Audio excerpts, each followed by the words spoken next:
يجرح ويعصب.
هي جراح المحب، وغاشة هي قبلات العدو. ربنا يجرح، لكن أمينة هي جراح المحب، من محبته بيجرح وبيعصب.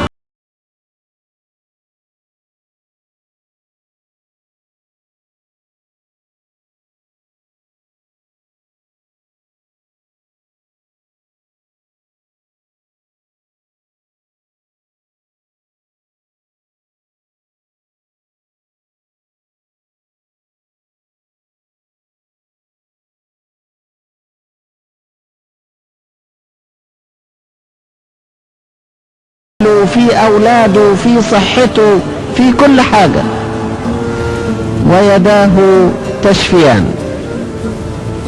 وكان يعد له في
وعلشان كده نجد ان داود النبي لان عارف ان ربنا بيجرح ويعصب قال عبارته الجميلة الفائدة. قال ايه؟ قال اقع في يد الله ولا اقع في يد انسان. اقع في يد الله ولا اقع في يد انسان، لان مراحم الله واسعة. اقع في ايد ربنا، الايد الحنينة اللي تضرب وتطبطب، تضرب وتطبطب وتبكي وتمسح كل دمعة من عيونكم وتجرح وتعصر،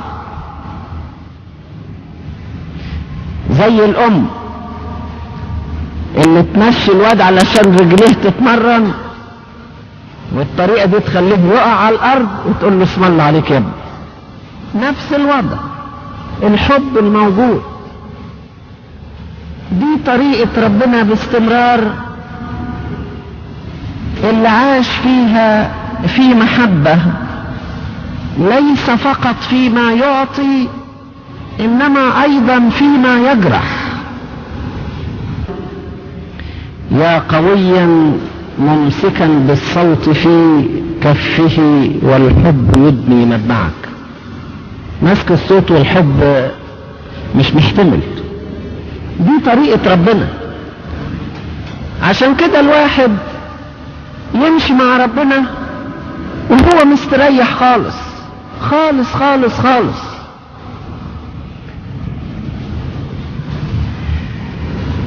عارفين مستريح زي ايه؟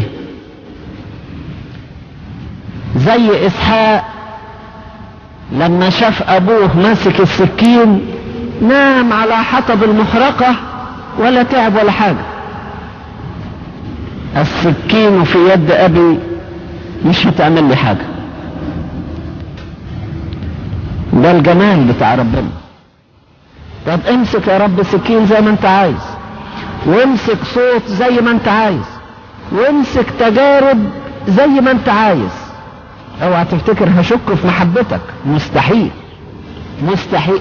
ولو قطعتني حتت مش هشك في محبتك، هشعر انك هتجيب الحتت وتلضمهم في بعض وتطلع انسان على صورتك ومثالك وكأن ما جرالوش حاجة. لذلك ابراهيم ابونا لما اخذ اسحاق يقدمه محرقة لم يشك في محبة ربنا الذي يجرح ويعصر. كان واثقا حتى ان مات اسحاق هيقيمه الله المحب من الاموات ويعطيه نسلا منه. ولذلك بكر صباحا جدا واخذ اسحاق. تاخده فين يا ابراهيم؟ انا واخده الى محبة الله، واخده في صدر الله الحنون الذي يجرح ويعصب. وما دام مع ربنا ما خافش ابدا ان قدم محرقة، ابدا ابدا. اخاف من اي حد ما عدا ربنا. حتى لو قلت لي اذبحه ما خافش منك، ما خافش منك ابدا. انا عارف قد ايه انت طيب وقد ايه هتشتغل مظبوط.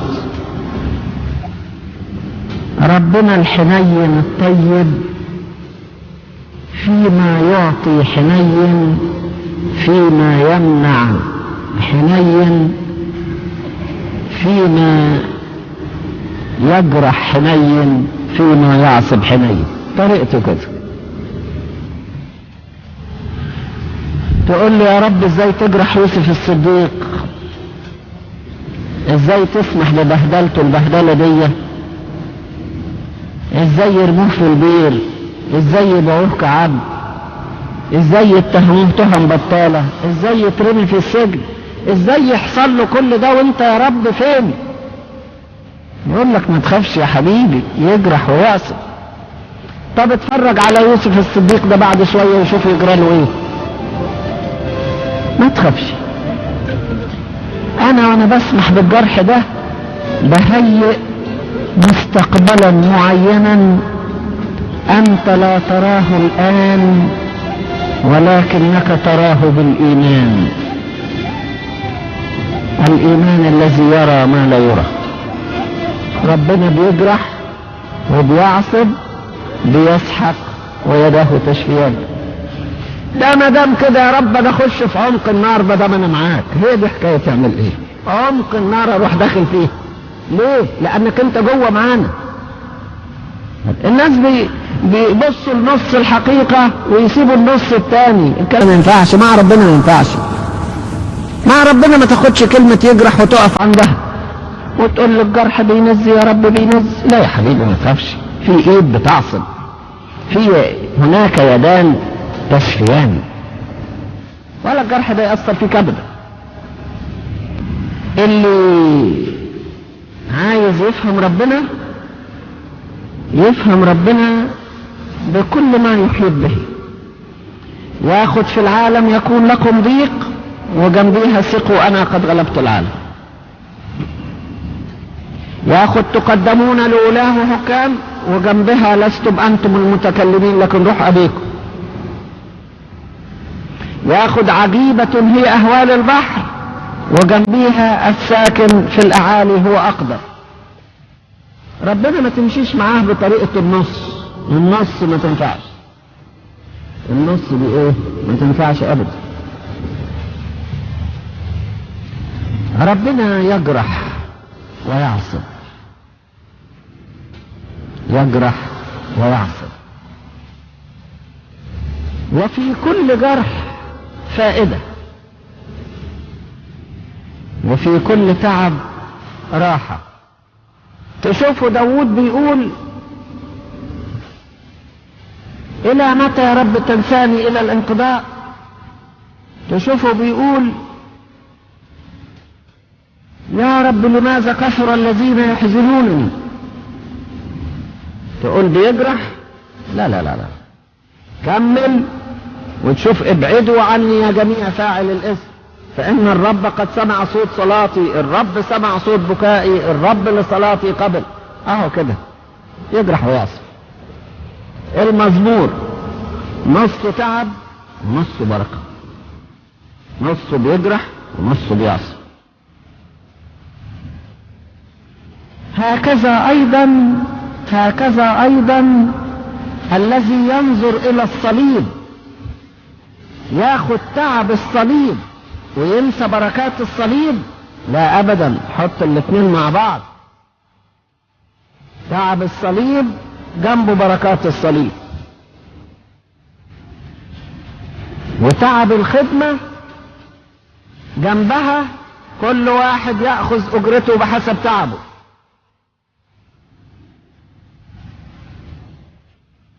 والاحتمال من ربنا جنبها الأكاليل اللي من ربنا. ما ناخدش النص ونسيب النص. اجرح يا رب زي ما انت عايز ولا يهمك ولا يهمك. الجراح اللي جاية من عندك دي أمينة، هي جراح المحب، كلها بركة، كلها بركة لأنها من ربنا الذي يداه تشفيان. اللي ما بيحبوش ربنا بيتذمروا وبيشوف كلمة يجرح بس، وهات يا شكاوي وهات يا دموع وهات يا يأس وأفكار سوداء. لكن الذي يرى الوجه الثاني يقول له يا رب انت بتعصب جميع الجراح. انتم تقروا قصص الشهداء والمعترفين تفتكروا ان حياة الشهداء كلها آلام، وتنسوا العزاء اللي موجود مع الآلام. هي كانت آلام بس؟ لو كانت آلاما فقط ما كانت تحتمل، لكن كانت آلاما وعزاء معا في نفس الوقت. لذلك كان يوجد السجن ومعه التسابيح والتراتيل داخل السجن. ربنا بيجرح وبيعصب. ما تبصش للجروح بس، انظر الى الطبيب السماوي الحكيم الذي كل جرح يحدثه او يسمح بحدوثه وراءه بركة، مش بس تشفيان، وراءه بركة. ربنا عجيب خالص في تصرفاته مع الناس.